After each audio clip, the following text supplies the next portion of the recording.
This is Maggie Mahr, your Promotions and Marketing Coordinator for CCE-Yates County, and I am here with some very special guests on this somewhat cold February day. Would you two like to introduce yourselves? I'm Laura Bailey, Natural Resources Educator with Cornell Cooperative Extension of Yates County. Hi, I'm Kamren. I am a senior at Cooper College, and I am studying biology with the concentration in organismal studies. And I'm also minoring in senior at Cooper College, and I am studying biology with the concentration in organismal studies. And I'm also minoring in environmental science. So basically, what started this whole project was Cooper College requires us as students to complete 4 field periods within the time that we are there. So it's usually one every year. So this was my last one for the school. It's basically just an internship. Maybe you could do it at a job, or it just gives you any sort of type of experience in sort of the areas or the careers that you want to pursue. So me having, my environmental science minor and just being very interested in the outdoors, I was definitely looking for something that was more of a hands-on sort of outdoor type of experience rather than some of the previous ones I had done in years past. So Kamren reached out to me and asked if I had any projects that he could do. And of course, I had tons of projects that he could do.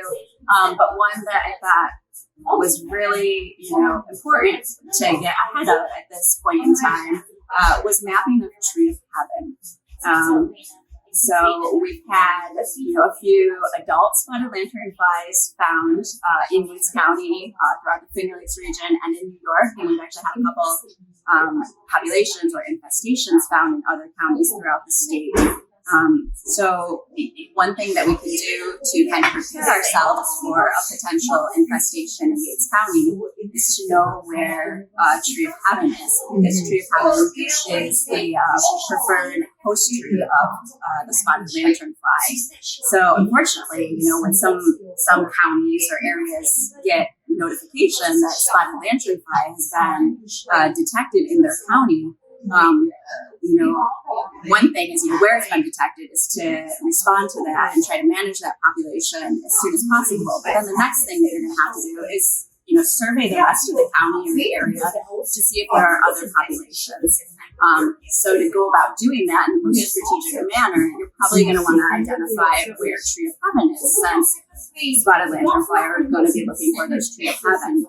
So I asked Kamren if he would be interested in learning how to identify Tree of Heaven, using iMap invasives to map locations of Tree of Heaven. And he said, yeah, and I'll do the entire outlet trail too. So he, got all set up, learned how to identify Tree of Heaven, got iMap set up, and went out of his way to identify Tree of Heaven. So now that we have Tree of Heaven identified along the outlet trail and also in some of the other hotspot areas in the county, like downtown areas around hotels, if and when spotted lanternfly does arrive in Yates County, Kamren has already completed one of those steps for us that a lot of places have to spend time and resources to do.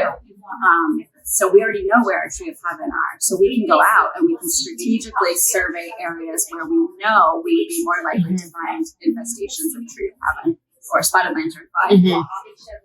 Whichever comes first at this point. Right, yeah, we've got plenty of Tree of Heaven, unfortunately. So we do have the tree that spotted lanternfly like. So knowing where they are is going to be really critical in our efforts to, prevent further spread.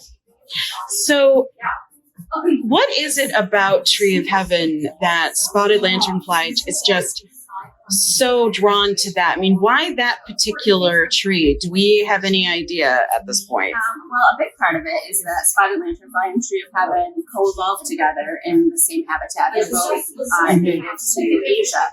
So it's a familiar tree to them. So when spotted lanternflies arrived in the United States, we had a tree that they knew, a tree that was from the habitat that they involved in. So that's a big part of the reason. It's just something that they're familiar with.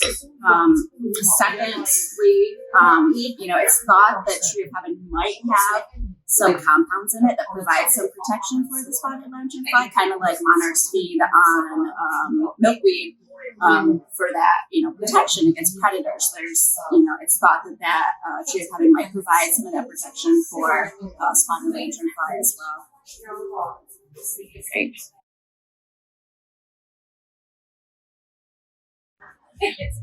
Okay, so as we all know, especially if you follow the CCE Master Forest Owners Facebook page and our CCE main Facebook page, the first adult spotted lanternfly was spotted in Yates County in 2018. And as we also know, DEC and Ag and Markets conducted searches for spotted lanternfly and mapped in the area. Laura, can you get into a little more detail about that? Yeah, so in 2018, like Maggie said, we detected the first adult spotted lanternfly in Yates County. Following that finding, there was a lot of follow-up conducted, right? Because we're, very concerned about an infestation or population of spotted lanternfly in the county. So what that was in 2018, the adult that was found in Yates County actually hitched a ride from Pennsylvania. So Pennsylvania is where spotted lanternfly was initially introduced to the United States. It came in on a shipment of stones and has since, kind of spread throughout quite a few counties of Pennsylvania. So an adult, got shut in the car and rode from Pennsylvania to Keuka Lake for a summer vacation. And fortunately, the person that I hitched a ride with, was very familiar with spotted lanternfly and notified somebody that they found spotted lanternfly at their property, and weren't, for sure if there was actual infestation of their property or if they hitched a ride with them. So DC and Ag and Markets, conducted a survey around that property, found no signs of infestation around that property. But then, to make certain that there weren't any infestations around that area, they did a survey around the entire perimeter of Keuka Lake. And mapped tree of heaven around the whole lake and looked for any signs of infestation of spotted lanternfly around the lake, and didn't detect any populations of spotted lanternfly. And then because spotted lanternfly, although it really prefers tree of heaven, it feeds on so many other different species. One of its other favorite plant species is grapes. And we've got plenty of those in Yates County. So DC and Ag and Markets, also, went out with some educational information and to vineyards and wineries in the area, educated them about spotted lanternfly and to keep an eye out for it, and did some surveys, for tree of heaven and some of the other species that spotted lanternfly prefers around the wineries and vineyards. But that, they did a terrific job around Keuka Lake and the vineyards and wineries, but didn't focus on, some of the other areas throughout the county. So we thought this, Kamren's project would be a great opportunity to fill in those gaps that weren't surveyed during DC and Ag and Markets efforts. So Kamren focused on areas that are going to be other hotspots for introduction of spotted lanternfly, like areas around motels, restaurants, really popular places that tourists enjoy visiting. Also, we focused on the boat launches in the area because a lot of boaters come from Pennsylvania area to the Finger Lakes areas, and we've got tree of heaven growing around our boat launches. So that was another area that he focused on. So I will let Kamren talk to you about what he actually did out there during his efforts to learn how to identify tree of heaven and map it on a mapping basis.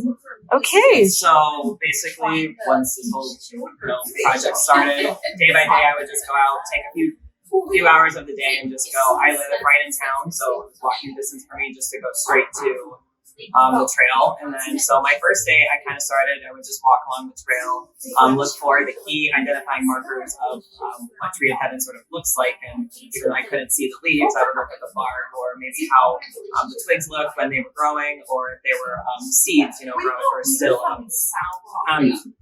So my first day, I walked, a pretty good length of the trail, and I was like, I only found like a couple species or a couple isolated areas that the tree was growing. And I was like, this kind of doesn't really make sense. And then so I actually went back home and did some more like research, looked up some more ways of how to identify them and what they look like.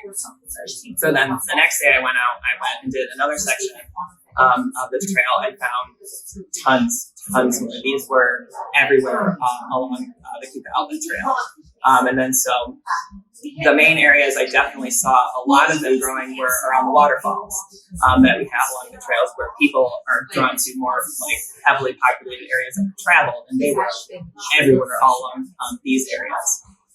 And then I actually, after I had done the whole trail, I went back and resurveyed that first section that I did and actually found more than I had missed the first time. So after going out, more and more, I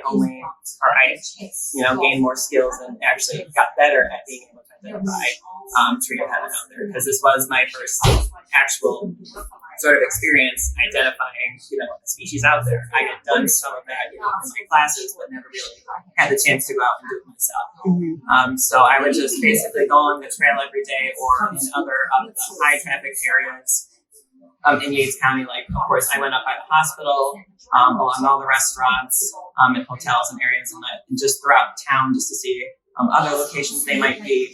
And then each time I found one, I would just use iMap invasives, take a picture of sort of maybe a single tree or maybe a cluster of them, and then just sort of record, how many of them were in that sort of area, how much area they covered, and then of course it would log in where that I detected it. So now we have the whole Cooper Outlet Trail all surveyed, and they're everywhere. Yeah, so a little background on Tree of Heaven and why they're so densely, scattered throughout not just Yates County or New York, but throughout a lot of the United States is Tree of Heaven was introduced to the United States in the late 1700s.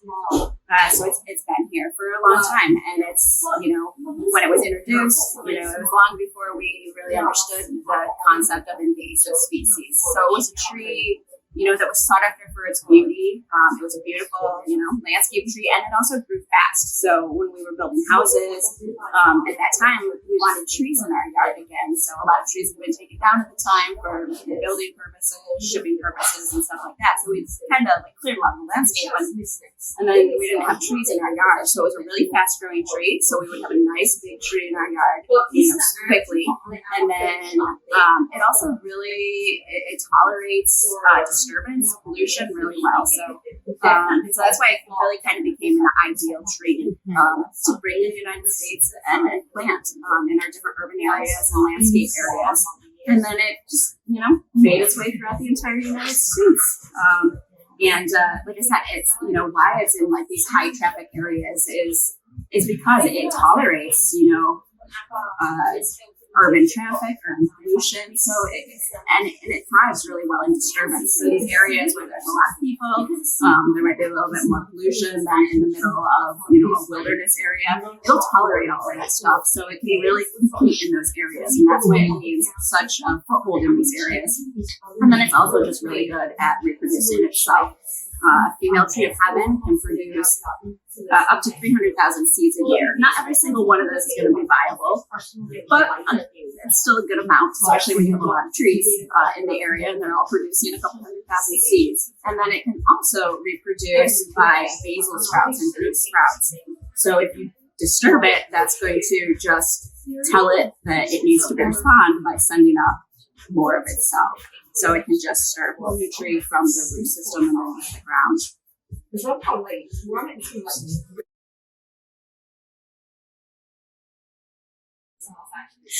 Okay, so how would you identify Tree of Heaven? So, Kamren took out a big task this winter, because identifying trees in the wintertime is a lot harder than identifying trees in the summer when they have their leaves on, right? So he had to pay a lot more attention to some of the more minute details about tree identification than just identifying it by its leaf. So with Tree of Heaven, one of the really, especially this time of year, one of the characteristic things is to take a close look at the bark or twig. And since we couldn't be outside today next to a tree to take a closer look at the bark, I'm just going to describe the bark to you, and I actually have a picture of the bark on my phone. But the bark it's fairly smooth, pretty light gray in color, maybe a little bit of like greenish in the background coming through some of the pattern of the bark. But what a lot of people compare the appearance of the bark of Tree of Heaven to is a cantaloupe. It looks a lot like cantaloupe skin. So when you're out there looking at different tree barks, you'll, if you see something that looks like a cantaloupe out there, it's probably a Tree of Heaven. So this picture right here is two different pictures of Tree of Heaven bark. This side is the younger bark, and then this is the bark as it gets a little bit older that looks a lot like cantaloupe. You see how that really looks like cantaloupe, doesn't it? Yeah, so that's pretty characteristic. So that's one of the first things you can kind of look for when identifying it this time of year is bark. Take a look at the bark. Another thing, if you're kind of walking along the trail and doing a scan for where you want to look in closer, look up. There's only a couple of tree species around here this time of year that are still going to have seeds persistent on the limbs. So Tree of Heaven is going to have clusters of seed up there. Box elder is going to have some seeds up there, and then locust. You probably will see some locust trees with seeds on them as well. But fortunately, all of those seeds are pretty different. The easiest one to distinguish is probably the locust. So if you see something with a lot of seeds up there and it has really heavily furrowed bark and seeds that look kind of like a pecan, that's going to be locust. Box elder is actually part of the maple family. So it's going to have that characteristic maple seed samara. So it's going to have the helicopter seeds. I've got a picture here of it. So that one right there is the box elder seed. So see how that looks just like a maple helicopter? So if you see something with big clusters of seeds on it right now, and it looks like a maple, it's probably box elder. And also if you look closely at the twigs of box elder, the young twigs actually have like a purple color to them and a white waxy covering over the purple twig. So that'll help you rule out box elder. And then Tree of Heaven. So Tree of Heaven is going to have like the large clusters of seeds up there still, but it's going to have that cantaloupe-like bark.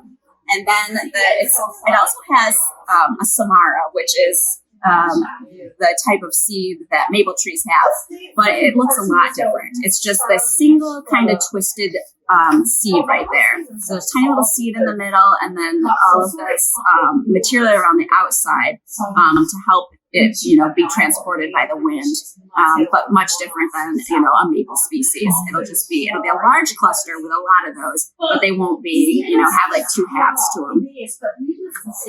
And then if you can look at, so you'll see that sometimes. So, but remember when I mentioned that Tree of Heaven tends to send up a lot of shoots of itself. So you might find one big tree, but then if you look closely around that one big tree, you're going to see a bunch of twigs coming up like this. So, yeah, right, Kamren? Yeah, so you'll find, you'll look up, you'll see the seeds, you'll see the bark, you go, there's a Tree of Heaven. And then you start looking around, and all over the place are going to be these saplings coming up. And if you look at those closely, something that's really characteristic of the twigs and the young saplings of Tree of Heaven is that this right here is called a leaf scar. And the leaf scar on Tree of Heaven, it's huge. It's almost as big as the width of the twig itself. So that's pretty characteristic of it. A lot of other species that you'll see out there aren't going to have a leaf scar that is that big. And it's really smooth bark, but it has those little dots on it, little lenticels on it. But another tree species that we have out there that sends up a lot of little twigs and shoots out there as well. So you think you might find something that looks like Tree of Heaven. You see this cluster of like twigs coming up all over the place, but it might be sumac instead. But you're going to be able to tell the difference because see how much smaller those leaf scars are. And then I don't know if you can get a real close look at it, but you can see tiny hairs over it. So the staghorn sumac twigs are really fuzzy. And then also like our female sumac trees are going to have that characteristic of fuzzy red cluster of fruit. So that's how you can differentiate, clusters of sumac from clusters of Tree of Heaven. And then, so if you're out there this time of year, maybe you're, an active hiker all year round, or you do a lot of cross-country skiing or snowshoeing, and you want to, look for Tree of Heaven while you're out there in the woods during the winter time. So look for those characteristics, and then use iMap invasives to record it, because DC and Ag and Markets, they did a survey around the lake. Kamren did the outlet trail for us, but we can't get everywhere, and a lot of these Tree of Heavens might be on private property as well. So if you've got Tree of Heaven, or if you're on a trail somewhere else in the county and you find Tree of Heaven, help our efforts of mapping this species so that we can be on top of controlling the spread of spotted lanternfly if it arrives. So learn how to ID it and learn how to use iMap invasives. And I'll let Kamren talk to you about iMap invasives, because he just learned how to use it.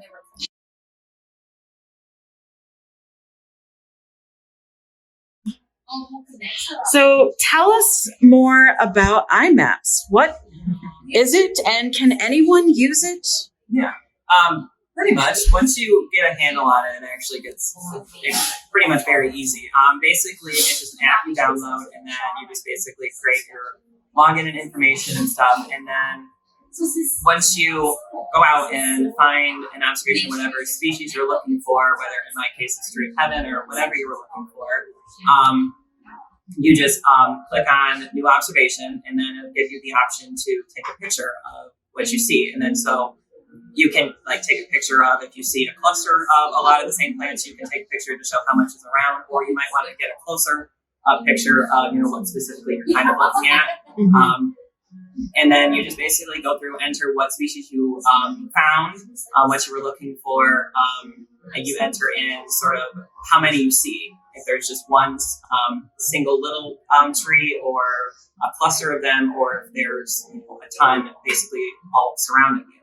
And then you also will input sort of the area that the species sort of covers, up to, you can do about 10 square feet or up to an acre, however much you can see where the species is growing.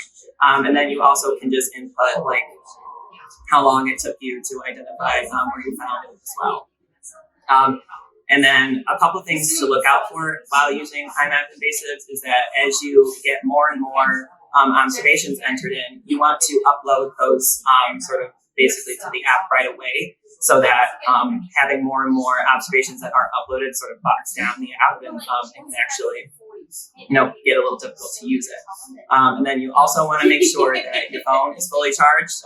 I know it's a couple times I was out there just trying to observe, and I was going to stay out for much longer than I wanted to, but I looked and my phone was at 10%, and I can't really do much while I'm out there without my phone and iMaps.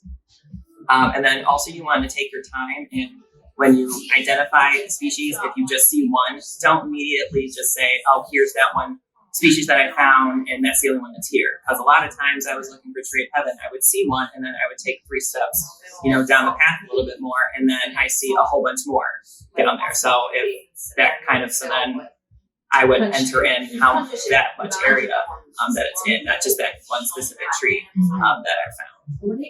And then, as you use it more and more, it just it gets pretty much a lot easier, and it's just a nice, neat little tool to go out there and just observe and find these species. I especially really like that it is it's an app, because especially for myself, because I just mentioned to you, I may have some invasive trees in my neck of the woods, and I've been meaning to take a picture of it. It's like, oh, I could easily download this app for myself and see if I can get that to work for me. So that's really great. I think that's gonna be really useful information to just know, because you never know if something is extra fancy, you have to be a professional educator or DEC. Right. So the thing is with iMaps too is that when you make when you're new at this, and you're learning how to use iMaps, 2, you're learning how to identify whatever invasive species you might be searching for. That's why you take a picture. That's why you submit pictures with it, information about it, because there's somebody else on the other side of that app that's reviewing your submissions. So they're going to check to make sure that you properly identified what you submitted, right? Yeah, I actually. I've done it too. I've gotten a call from iMap, or I've gotten an email from iMap, and they're like, "Wow, we've never seen that species there before. Can you double check for us? Because that might be a new finding, and we might be really concerned." So, actually, for one of my sort of last observations, it was one of the ones that were here in town. I accidentally labeled it as Japanese watergrass, which has not even been spotted anywhere in New York State. So then, 2 days after I uploaded that, I get an email saying, "Are you sure this is what you found?" And then I had to email them back and no, it was supposed to be a tree of heaven. And then they get right back to me and said, "Thanks for the clarification." So that's another thing too. You want to definitely take your time with iMap and with iMap to make sure that you're entering in what you're actually spotting, because if you're entering the wrong thing, it can actually confuse a lot of people and might make someone think you might have a problem that you actually don't. So to both extents of that, one, be careful. Take your time to do the identification. Try to learn how to identify it before you get out there. Reach out to me or somebody who's proficient in species identification before you get out there, so you are comfortable with it. But if you make a mistake, don't worry about it. There's somebody else that's double checking your efforts just to make sure. And so that if we do have some if there's somebody out there that thinks that they maybe found a gypsy moth egg mass and they take a picture of it and they submit it as gypsy moth, well, this egg mass looks a lot like gypsy moth, spotted lanternfly. So fortunately, we have experts on the other end of that app that are taking a look at all of the pictures that are submitted, so that they could catch something like that and be like, okay, wait a minute here, that's not gypsy moth, that's spotted lanternfly. We need to get somebody out there to do some further, investigation and surveying. So, it's a really great app. And also that, it's used not just statewide, but it's used, throughout the United States. And it's a resource that, anybody can use. You can go out there and use it yourself, but then researchers use it, land managers use it, and anybody can access the maps too. So it's a really valuable research tool, management tool, and it's even when you become a user and maybe are working on a project. A land management or invasive species management project, it's even expanded to where you can log all of your management efforts in there too. So a really useful tool on all sorts of different levels.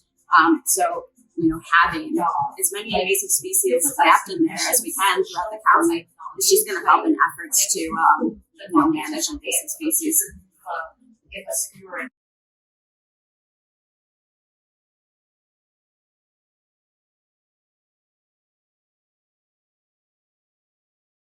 Now, so aside from just getting ahead of potential spotted lanternfly infestations, what other management options would be out there if I were to identify a tree, like tree of heaven, but again, there would be no infestations yet? So what could be done? Right. So if you find tree of heaven, maybe in your backyard, there are a couple different things you can do depending on the age of the tree, the size of the tree. So if you have a large mature tree that's producing seeds, but you don't have the ability to have that tree removed from your yard, you can try to rake up as many seeds as possible. As those seeds, a lot of them will.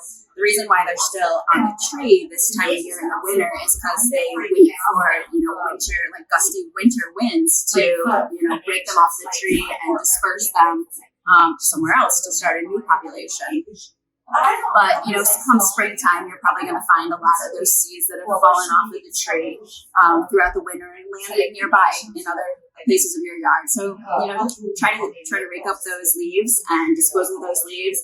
Stick them in a black garbage plastic bag, send them to the dump so that they don't get sent somewhere else to start growing. So definitely seal them up in a black plastic bag. Leave it out in the sun for a couple days if possible, so that you can kind of treat those seeds and kill the seeds that way, and then just dispose of them in the garbage. If you maybe miss some seeds and you've got some tiny little seedlings coming up, you'll see we can Maggie can include maybe with this video some pictures of the tree of heaven seedlings so that you know what the seedlings will look like in the springtime. But you can keep an eye out for the little seedlings coming up in the spring and pull them. When they're really little, you can probably, pull up the root system.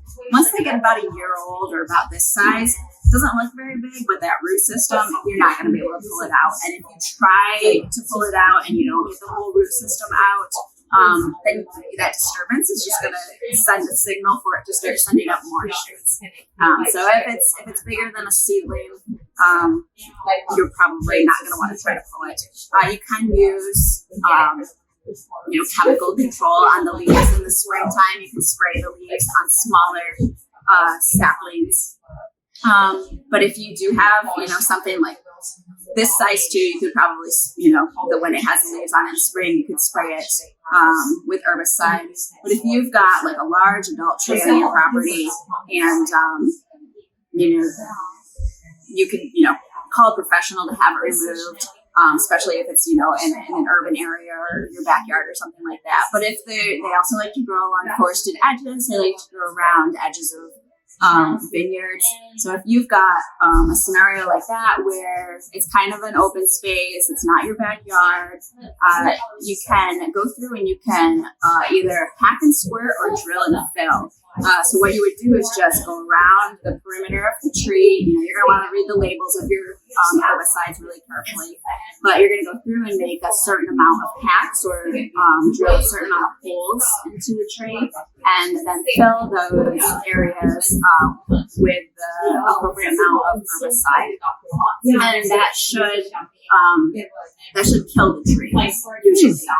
And then you can, at your leisure, remove the tree, cut it down when you can, or you can just leave it as a dead standing tree. But you're not going to want to do any management efforts until certain times of the year. So if you're going to, spray some smaller ones with herbicide, springtime when the leaves are out, you're going to want to wait until then to do that.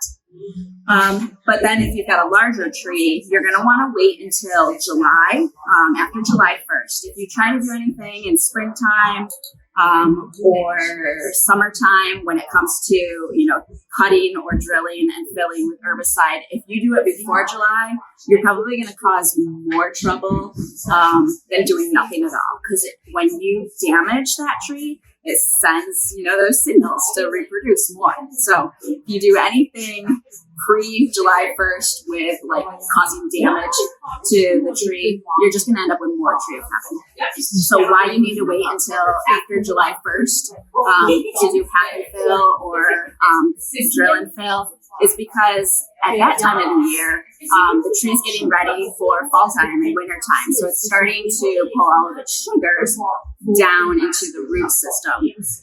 So when you, and add some herbicide so when you drill or you chop into that tree and add the herbicide, it's going into that cambium layer of the tree. And that's where all of everything moves up and down the tree. So at this point, after July 1st, everything's starting to move down the tree. So you add some herbicide into that tree and it's going to pull it down to the root system. And it's really important that it pulls it down to the root system, because if you just cut off that tree, just cut that tree down or damage that tree, it's not going to kill the root system. And it's really important to kill the root system of tree of heaven, because otherwise the roots are going to respond by sending up more seeds.